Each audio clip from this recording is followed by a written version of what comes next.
সাহাবীকে যারা দেখেছেন তার চেয়ে এই সমস্ত ব্যক্তিদের মধ্যে অন্যতম ব্যক্তি খায়রুত তাবিঈন যাকে বলা হয়েছে। নবীকে দেখে নাই, নবীর সাহাবীদেরকে দেখছেন। এই সাহাবীদেরকে যারা দেখছেন তাদের মধ্যে শ্রেষ্ঠ হলেন কে? হযরতে ওয়াইস কারনী, যে ওয়াইস কারনীর জন্য নবীজি নিজের জামা পাঠাই দিয়েছিলেন। সাহাবীদের বলেছিলেন, রে সাহাবীরা, ওয়াইস কারনী আমাকে মহব্বত করেছে, তোমরা আমার জামাটা তাকে দিয়ে দিও। সাহাবা ইকরাম বলেন, হুজুর সে তো আপনার কাছে এসে কালেমা পড়ে নাই, নিজে নিজে মুসলমান হয়েছে।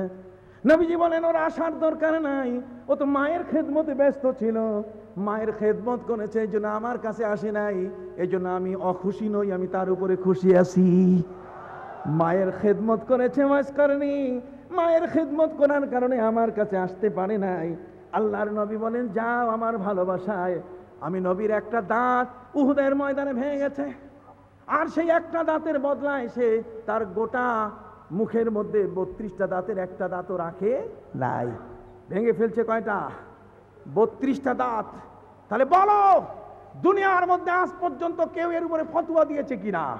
তোমরা নিজেরা বলো যে ওয়াইস কারনী দাঁত ভাঙলেন নবীর মহব্বতে, এটা কতটুকু গুনাহ হয়েছে? গুনাহ কবিরা হয়েছে না নবীর মহব্বতে ওয়াইস কারনী খায়রুত তাবিঈনের মর্যাদা পেয়েছেন? কোনটা? খায়রুত তাবিঈনের মর্যাদা তিনি পেয়েছেন।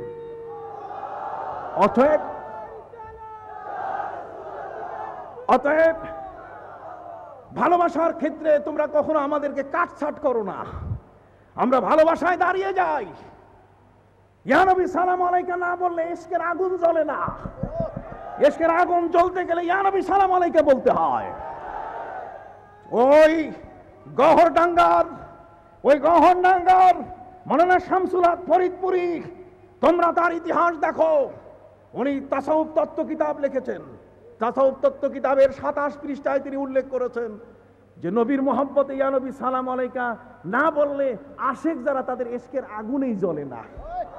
তার ইশকের আগুন জ্বলে না ইয়া নবী সালাম আলাইকা না বললে। আর তোমাদের তো মুরব্বী, তোমাদের তো আসল। তাহলে ওনাকে কি বলবে যে উনি পাগল হয়ে গেছে, উনি বেদাতি হয়ে গেছে? তোমরা তো একটুতেই বেদাতি, দাঁত নাই কইয়ে ফেলো। কথা বুঝে গেছে? নবীর শান, নবীর মান, নবীর ইজ্জত, নবীর হুরমত, নবীর সম্মান, নবীর মর্যাদা আল্লামা কাজী আয়াজ রহমতুল্লাহ আলাই তিনি তার শিফা নামক কিতাবে রেখেছেন। ওয়ালাম আন্না হুরমাতান নবী সাল্লাল্লাহু আলাইহি ওয়াসাল্লাম বাদা মাউতিহি কামা কানা ফি হায়াতিহি। রাসূলের জীবিত অবস্থায় তার যেমন মর্যাদা, ইন্তেকালের পরও সমান মর্যাদা। কোন সুবহানাল্লাহ, আরো জোরে কন্যা সুবহানাল্লাহ। তার মর্যাদার কোন অংশে কমতি হয় নাই?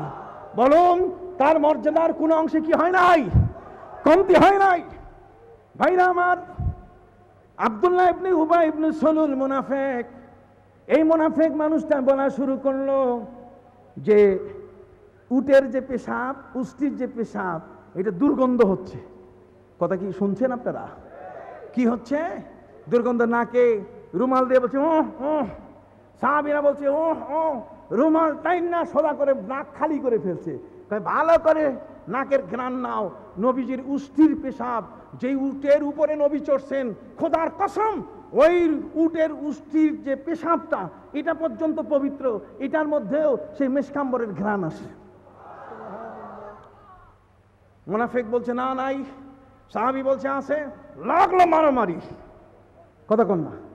সাথে সাথে আল্লাহ তাআলা আয়াত নাযিল করলেন, ওয়া ইন তাইফাতান মিনাল মুমিনিনা ইকতাতালু ফাসলিহু বাইনাহুমা। নবীজি, এই আব্দুল্লাহ ইবনে উবাই ইবনে সালুলের পোশাকটা তো মুসলমানের পোশাক। জোরে বলুন, এর পোশাক কিসের পোশাক? মুসলমানের পোশাক, ইমানদারের পোশাক। ইমানের পোশাকটা আছে বিদায় দেখতে মুসলমান। এই জন্য আল্লাহ তাআলা তারে কাফের বলে নাই, কাফের বলে নাই, কিন্তু কাজগুলো করছে সব কাফেরের, কাজগুলো করেছে সব বেঈমানের কাজ। এই জন্য আল্লাহ পোশাকটা মুসলমানের থাকার কারণে ইসলামের গণ্ডি থেকে আল্লাহ তাকে বাদ দেন নাই।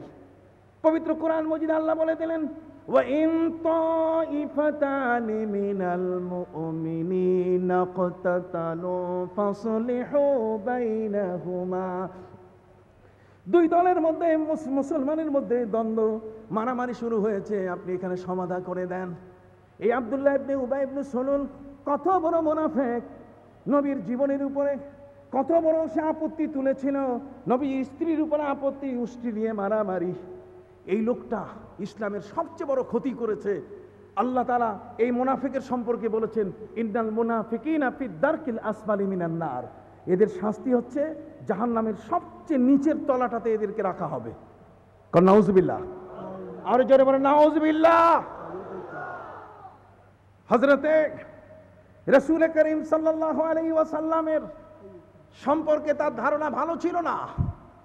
এই দুষ্ট দুরাচার মুনাফিক মানুষটা মৃত্যুর সময় তার ছেলেকে বলে যাচ্ছে, ছেলে তো মুসলমান, ছেলে কি বলেন না, ছেলেকে বলে যাচ্ছে, রে বাবা আমি তো মরে যাব, মরে গেলে যদি তোমরা আমাকে কবরে রাখো, ফিরিস্তা আসলে আমারে কিল দিবে, কিল, ফিরিস্তা আসলে আমারে মারাত্মক ভাবে আঘাত করবে।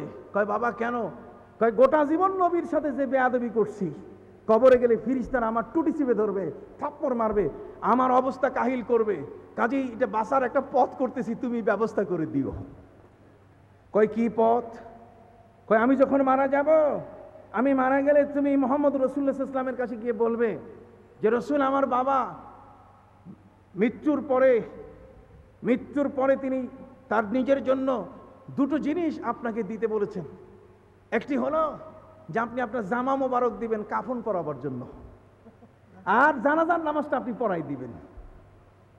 ছেলে জিজ্ঞাসা করে, বাবা জীবন ভরা মুনাফিকি করলেন, জীবন ভরা নবীর পরিবারকে আপনি কষ্ট দিলেন, মুসলমানের মধ্যে ডিভিশন তৈরি করতে আপনার ভূমিকা কোনো অংশে কম নয়।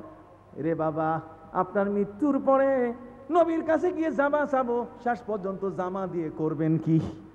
মুনাফিক বাবা সে বলছে, জামা দিয়ে করব মানে? তুমি নবীর জামাটা আমার গায়ে পরাই দিও, কবরের মধ্যে আমাকে দাফন করলে ফিরিস্তা যখন আসবে, মার রব্বুকা, তোমার প্রভুকে, আমি ফিরিস্তাকে উল্টা জিজ্ঞাসা করব, কও তোমার প্রভুকে। ফিরিস্তারা জিজ্ঞাসা করবে যে এরকম লাশ তো জীবনে দেখি নেই, উল্টা প্রশ্ন করে, কথা কোন? কবরের মধ্যে ফিরিস্তা আমাকে জিজ্ঞাসা করবে যখন, ওয়ামা দীনুকা, তোমার ধর্ম কি? আমি উল্টা ফিরিস্তাদের প্রশ্ন করব, ওয়ামা দীনুকুমা, তোমাদের ধর্ম কি? কথা কোন না? ছেলে জিজ্ঞাসা করে, আব্দুল্লাহ জিজ্ঞাসা করে, রে বাবা ওই কবরের মধ্যে তুমি ফিরিস্তাদের সাথে তর্ক করবে, ফিরিস্তারা যদি কিল দেয় তোমারে যদি আঘাত করে, তখন বাঁচবে কেমনে? আব্দুল্লাহ ইবনে উবাই ইবনে সালুল মুনাফিকটা বলছে, রে ছেলে তুমি জানো না, যদি মুহাম্মদুর রাসূলের জামাটা আমার গায়ে দিয়ে দাও, এটা এত বড় সাইনবোর্ড, আমি ফিরিস্তাদেরকে ধরে বলবো, রে ফিরিস্তা গেট আউট, সরো কবর থেকে। ফিরিস্তারা জিজ্ঞেস করবে, কেন? কয় দেখো না সাইনবোর্ড আছে, আমি মুহাম্মদুর রাসূলের 1 নম্বর ভক্ত, জামা আছে আমার গায়ে, কাজেই প্রশ্ন নাই, চলো তোমরা যদি আমাকে প্রশ্ন করবো তো উল্টা প্রশ্ন করবো, তাড়াতাড়ি ভাগো। ফিরিস্তাদেরকে হাইকোর্ট দেখাবার জন্য নবীর জামা দরকার। কথা বুঝতে পারছেন? জানাজা যদি পড়াই দেন তিনি, তাহলে সেই জানাজা পড়াই দিলে ওই জানাজা আমি আমার জীবনের জন্য রেকর্ড হয়ে থাকবে। ফিরিস্তাদের বলবো, দেখো আমি তো 1 নম্বর মুসলমান, জীবন ভরে আমি নবীর গোলামি করেছি, তার প্রমাণ হলো আমি জামা পাইছি, জানাজা পাইছি। নবী আমার জামা, তার জামা দিয়েছেন আমাকে, এবং কি দিয়েছেন বলুন? জানাজা দিয়েছেন। তাহলে জামা আর জানাজা দুইটাই, কথা কি খেয়াল করছেন? ঠিক ওই মুহূর্তে ফিরিস্তাদেরকে আমি এভাবে ঠেকাবো। ওদিকে নবী করিম সাল্লাল্লাহু আলাইহি ওয়াসাল্লামের কাছে খবর এসে গেল আব্দুল্লাহ ইবনে উবাই ইবনে সালুল মুনাফিক মারা গেছে। ছেলে এসে বলছে, নবীজি আমার বাবা আবেদন করেছে আপনার জামা মোবারক দিতে, আবেদন করেছে আপনার জানাজা, আপনি একটু জানাজা দিবেন। নবীজি বললেন, ঠিক আছে চলো। সাহাবীদের তিনি ডাকা শুরু করলেন, রে সাহাবীরা, আব্দুল্লাহ ইবনে উবাই ইবনে সালুল, ওই যে বুড়া মানুষটা মসজিদের পিছনে থাকতো, ওরে বিনা উযুতে নামাজ পড়তো, ওইটা মরছে, চলো জানাজার নামাজ পড়তে যাই। সাহাবীরা নবীর সঙ্গী হলেন। হযরতে ওমর ফারুক রাদিয়াল্লাহু তাআলা হাত লম্বা করে তিনি ব্যারিকেড সৃষ্টি করে দিলেন। নবীজি আপনি যাবেন কই? নবীজি বলছেন, আমি আব্দুল্লাহ ইবনে উবাই ইবনে সালুলের জানাজা পড়তে যাব। হযরতে ওমর বলছেন, আপনি যাইতে পারবেন না। আপনার মনে নাই আয়েশাকে নিয়ে কি কাণ্ড ঘটাইছে? আপনার মনে নাই উটের পেশাব নিয়ে কি ঘটনা ঘটছে? আপনার মনে নাই এই মুনাফিক কত কষ্ট দিয়েছে আপনাকে? আপনি তার জানাজা পড়তে যাবেন? নবীজি বলছেন, ওমর এই কথা দিয়ে তুমি আমাকে আটকাতে পারবে না, দলিল দাও যে আমি তার কবরে যেতে পারবো না। হযরতে ওমর কোরআন থেকে দলিল দিয়ে দিলেন, ইস্তাগফির লাহুম আও লা তাস্তাগফির লাহুম ইন তাস্তাগফির লাহুম ৭০ মাররাতান ফালাই ইয়াগফিরাল্লাহ। হে নবী, আপনি তাদের জন্য দোয়া করেন, আর দোয়া নাই বা করেন যদি ৭০ বারও দোয়া করেন, বলুন না কতবার? সবাই বলুন কতবার? আল্লাহ কখনো ক্ষমা করবেন না। কাজে আপনি তার কবরে যেতে পারবেন না, তার জানাজা পড়তে পারবেন না, আপনি তাকে জামা দিতে পারবেন না। ভাইরা আমার, নবী করিম সাল্লাল্লাহু আলাইহি সাল্লাম হযরত উমরকে বলেন, উমর তুমি বলতেছো কোরআনে বলছে ৭০ বার দোয়া করলেও হবে না, আমি যদি ৭১ বার দোয়া করি? করলে সুবহানাল্লাহ।